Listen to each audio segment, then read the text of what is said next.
The man in the gray jacket set a piece of paper on the desk at 2:14 a.m. Printed reservation confirmation, booking number at the top. Name, Thomas Vale, room 301. Check-in tonight. I looked at the paper. I looked at the system. Thomas Vale was not in the system. He said the booking had been made through a third-party site. He said these things happen. He said he'd been driving since 7 in the evening. He was standing very still while he said all of this. He smelled like cold water, like the inside of an ice machine. I pulled up room 301, vacant. I gave him the key. That's Rule 5. And I just broke it. My name doesn't matter. What matters is that I worked the night audit desk at the Northgate Motor Inn off exit 103 for 5 months. And in those 5 months, I watched a set of 6 rules go from something I thought was superstition to something I now know is load-bearing. Load-bearing as in, the rules exist because without them, something changes. I know what changes. I watched it change. The Northgate is a 47-room property off I-70 in Boonville, Missouri. 2 stories in the main building. A separate annex with rooms 44 through 47 that nobody ever rented. Pool empty since 2001. The diner across the parking lot closes at 10 p.m.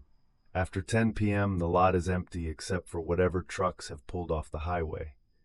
I started November 9th, 2009. I was the overnight auditor, 11 p.m. to 7 a.m.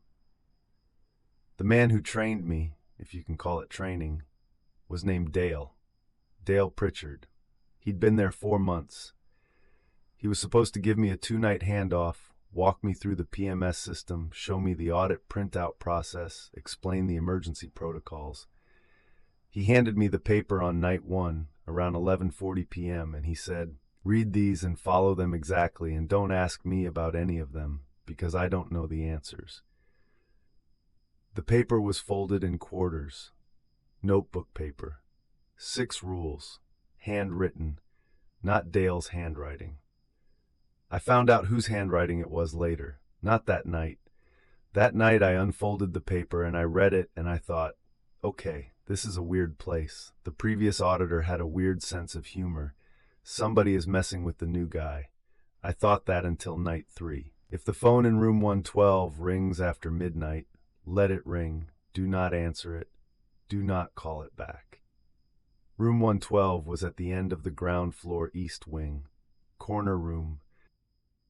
1 window facing the parking lot, 1 facing the drainage channel behind the property. I asked Dale about it on night 1. He looked at me for about 3 seconds. He said, "Just don't answer it." I asked if the guest in 112 had some kind of complaint history. He said 112 hasn't been occupied since 2003. I checked the room status. 112 was listed as out of order in the PMS. Had been listed that way since the system records began in 2005. I asked Dale what happened in 2003. He said, "A guest died in that room." I asked how. He said he didn't know. He picked up his jacket and left 17 minutes before his shift was technically over. On night 3 at 12:11 a.m., the phone at the front desk lit up on line 8, the in-house line. The display read, 1-2. I looked at that display for a full minute. 44 seconds in, the desk phone in my hand, the one I used to check voicemail and take wake-up call confirmations, I had already picked it up without realizing I had. I put it down. I did not answer line 8. I watched the light blink. It blinked for 44 minutes. At 12:55 a.m. it stopped. I pulled up the PBX log on the back terminal. Extension 112 had placed an outgoing call to the front desk. Duration of call, 44 minutes, 7 seconds, which is impossible. Room 112 doesn't have a phone. The physical phone was removed in 2004. I have the removal work order in front of me right now, scanned from the property maintenance binder. Order number WO041117, signed by the then property manager. Reason for removal, at direction of ownership. Room 112 phone to be disconnected and unit removed. Extension to be decommissioned. The extension was not decommissioned. Nobody did that part of the work, or somebody tried and it didn't take. I don't know which one is worse. Rule 2. Between 1:30 a.m. and 2 a.m., do not go near the ice machine alcove on floor 3. Take the south stairs if you need the floor. Do not use the north elevator. The ice machine alcoves at the Northgate are the same layout on every floor. Service corridor on the north end, vending machine on the left, ice machine on the right. The housing on the ice machine is a white fiberglass shell about the size of a refrigerator laid on its side. Standard commercial unit. On night 1, Dale walked me through the property. When we got to floor 3, he paused at the north stairwell door. He said, "We don't go in there between 1:30 and 2 in the morning." I said, "Why?" He said, "Read Rule 2. I said, "I read it. Why?" He said, "Somebody went in there once." I said, "And?" He said, "That's the whole story." There was a maintenance report filed in August 2009, 3 months before I started. I found it in February 2010 in the back of the property maintenance binder behind a divider tab labeled HVAC. The report is from a contracted service technician named G. Morrow. Date of service, August 14, 2009. Purpose: routine ice machine servicing, floor 3 unit. Technician notes, and I'm reading these exactly as written. Unit serviced per standard schedule. During inspection of internal housing, found lower access panel unlatched. Panel can only be unlatched from inside housing. Examined interior, no foreign objects, no debris, no structural issue. However, noted approximately 14 inches of standing water on interior floor of housing, inconsistent with normal condensate drainage. Also noted wet footprints on housing floor, smaller than standard adult male foot, exiting toward drain area. Unable to determine source. Recommend follow-up inspection. Relatch panel from exterior, unit otherwise operational. Follow-up inspection not filed. I went up to floor 3 for the first time alone on night 8. It was 1:47 a.m. I know that's inside the window. I needed to check on a guest complaint. Room 312 reported a bad smell through the vent. I took the north elevator because I forgot. I stepped out on floor 3. The service corridor at the end of the hallway was dim. Emergency exit light above the north stairwell door. Nothing else. I was about 15 feet from the ice machine alcove when I heard it. Not a mechanical sound, not the compressor cycling, something settling its weight. The same sound a person makes when they shift in a chair. Once. Then nothing. I walked directly to room 312, confirmed the smell was a dead mouse in the baseboard, documented it, and took the south stairs back down. I never used the north elevator again. Not once. Not in the remaining 4 months. When I left the Northgate in April 2010, the floor 3 ice machine was still operational. I have no idea what was in the housing. I have no idea what G. Morrow saw.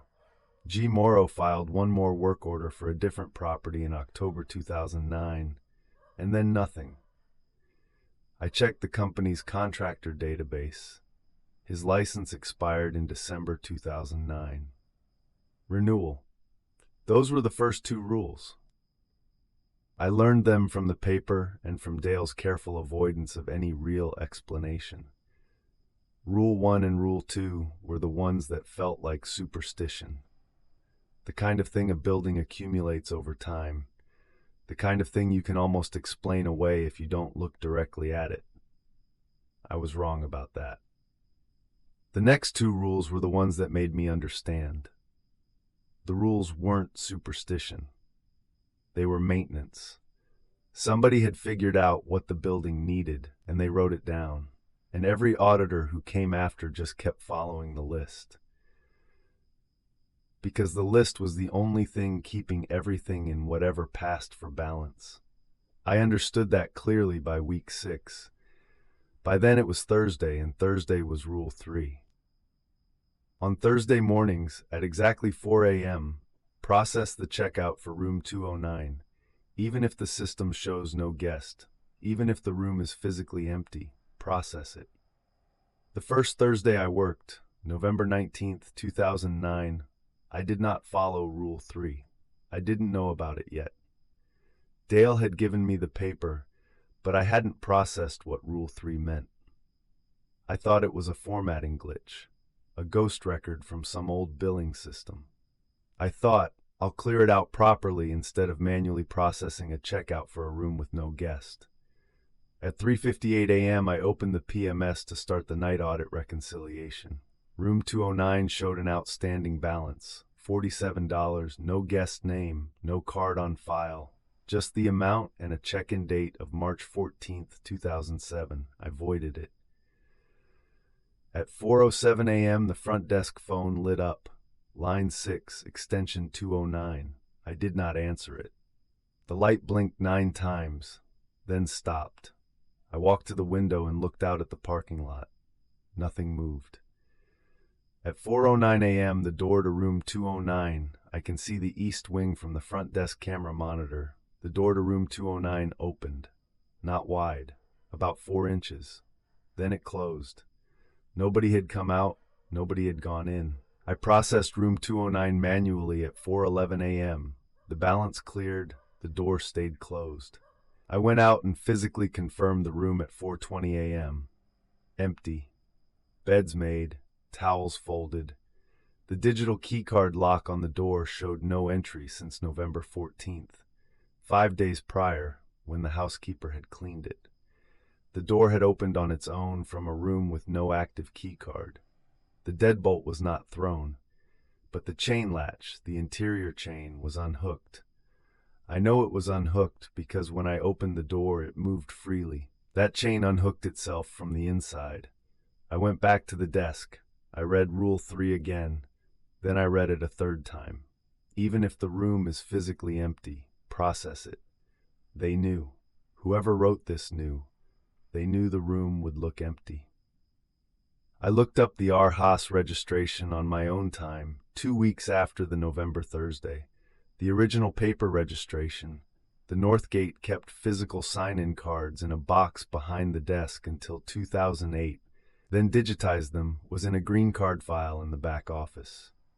March 14th, 2007. Name Haas. Address Route 5, Box 12, Boonville, MO. That address does not exist. Route 5 in Cooper County ends at a field. Phone number 573, area code 7 digits. I called it once. A recording picked up. Automated routing system. The kind you get when a number has been reassigned to a business line. The recording said, "You have reached extension 112. Please hold." I hung up. The cash payment for room 209 that night in March 2007 was $47, same amount as every subsequent Thursday billing. Haas signed with a left-leaning cursive. I know this matters. Keep it in mind. Rule 4. At the end of every shift, open drawer B at the front desk. Write the date and all clear at the bottom of the log. Put it back, even if it's not all clear. Drawer B is the middle drawer on the right side of the front desk console. It holds a green spiral-bound notebook, 200 pages. The notebook was started on April 4th, 1998. Every entry is a date and 2 words, all clear. Or sometimes a date and a brief note. Maintenance item, guest incident, something that needed flagging for the day staff. Then at the bottom of the note, always, all clear. This is the rule as written. The rule says write it even if it's not, because it turns out the maintenance log is not for the day staff. I understood that in February. Here's what I found in the log on the night of February 17th, 2010. I found a 17-day gap, October 3rd through October 19th, 2006. No entries. And then on October 20th, a new entry in a different hand from the previous entries. Darker ink, harder pressure, all capitals. Write every night. Do not skip. Underlined twice. I turned back through the October gap and held the pages to the desk lamp. There were impressions in the paper. Faint ones. The ghost of writing from an entry made on a page that had since been removed. 3 pages torn out. I could make out fragments. October 9th, 2006. Guest in 112, called down at 1:10 a.m., said someone knocked on his door from the corridor, sent front desk staff to check, corridor empty. Guest said knock came from the wall shared with 113. Room 113 vacant. Guest asked to be moved, refused room 113, moved to 214, did not explain why. October 14th, 2006. Alarm. Floor 3 north, 1:52 a.m. Investigated. No fire, no smoke. No malfunction found. Ice machine alcove, unit cold. I did not open the housing. I did not open it. October 19th, 2006. Housekeeping, L. Vargas, left a note under the desk blotter this morning. Note says, I saw what was in the ice machine. I won't be back. Her locker is empty. I am writing this at 6:15 a.m., and I have not called her. I'm going to throw this page away and write the entry again without that part. I'm going to write all clear. The page had been torn out, but the impression remained. I pressed the paper flat under the lamp and read every word of it. L. Vargas. I searched the property's old HR files in the filing cabinet behind the copier. Lorena Vargas. Employed, January 2005. Last day worked, October 19th, 2006. Reason for separation, voluntary, no notice. Emergency contact, a sister in Jefferson City. I did not call the sister. I should have. I didn't. I was looking at the maintenance log entries for the whole span of the notebook when I noticed something else. The handwriting. From 2006 onward, after the gap, the entries cycle through at least 4 distinct handwriting styles, different auditors over 4 years. I can pick out the one that comes after the new hire gap dates, the one that's probably mine, the one that started November 2009. Careful print, loops closed tight, I's dotted precisely. I recognize that handwriting. That's mine. But before mine, between June 2009 and October 2009, there are entries in a loose cursive, left-leaning, hard pressure, same hand that signed the March 2007 guest card. R. Haas. Not Dale's handwriting. Dale, who said he'd worked there for 4 months. Dale, who gave me the paper and left early on night 1. I went back to the HR files. Dale Pritchard. Employed July 14th, 2009. Started the entries in R. Haas's handwriting June 3rd, 2009.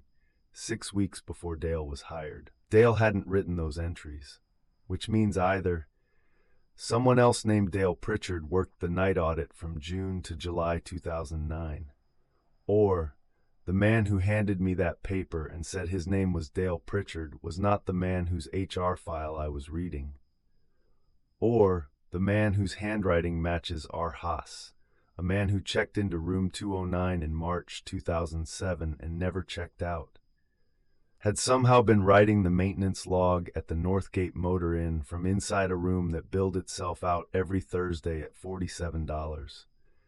I closed the notebook. I wrote the date. I wrote all clear. I put the notebook back in drawer B. I did not call the day manager. I did not call the police. Because by that point I had read all 6 rules, and I had read Rule 5. And I understood that whatever was happening in this building, whatever the rules were containing, Rule 5 was the one I needed to not break. I had 3 months left. I almost made it. If a man in a gray jacket comes to the desk and asks for a key to room 301, tell him the room is occupied. Do not give him a key. Do not ask his name. The parking lot camera at the north gate covers the main entrance, the east wing exterior, and about 2/3 of the lot. It records to a 30-day loop on a DVR under the front desk. I pulled every night's footage between November 2009 and March 2010. Looking for the gray jacket, he appears 9 times on that footage. November 21st, 2:08 a.m. He walks through the lot from the highway side, gray jacket, dark pants. He stands at the edge of the camera's range for 11 minutes. Then he walks back toward the highway. December 4th, 2:22 a.m. Same entry point, same jacket. He comes to the main entrance this time. He pushes the door. I was at the desk. I watched him come in. He walked to the desk and asked for a key to room 301. He said he had a reservation. I said the room was occupied. He looked at the keyboard behind me for about 5 seconds. He said, "I can see the key for 301 right there." I said, "Sir, the room is occupied by a guest who is currently in transit. They requested we hold the key at the desk. This is not a real policy. I made it up on the spot." He looked at me. His eyes didn't change. He said, "That's fine." He left. I went to the bathroom and splashed water on my face and stood there for a while. When I came back out, the front desk phone was lit on line 6, extension 209. It was Thursday. It was 3:59 a.m. I processed room 209 and the light went off. The man in the gray jacket came back on December 19th and January 3rd with the same request. Same words both times, same jacket, same stillness. Both times I told him the room was occupied. Both times he left without argument. What I noticed on the third visit, January 3rd, was the smell.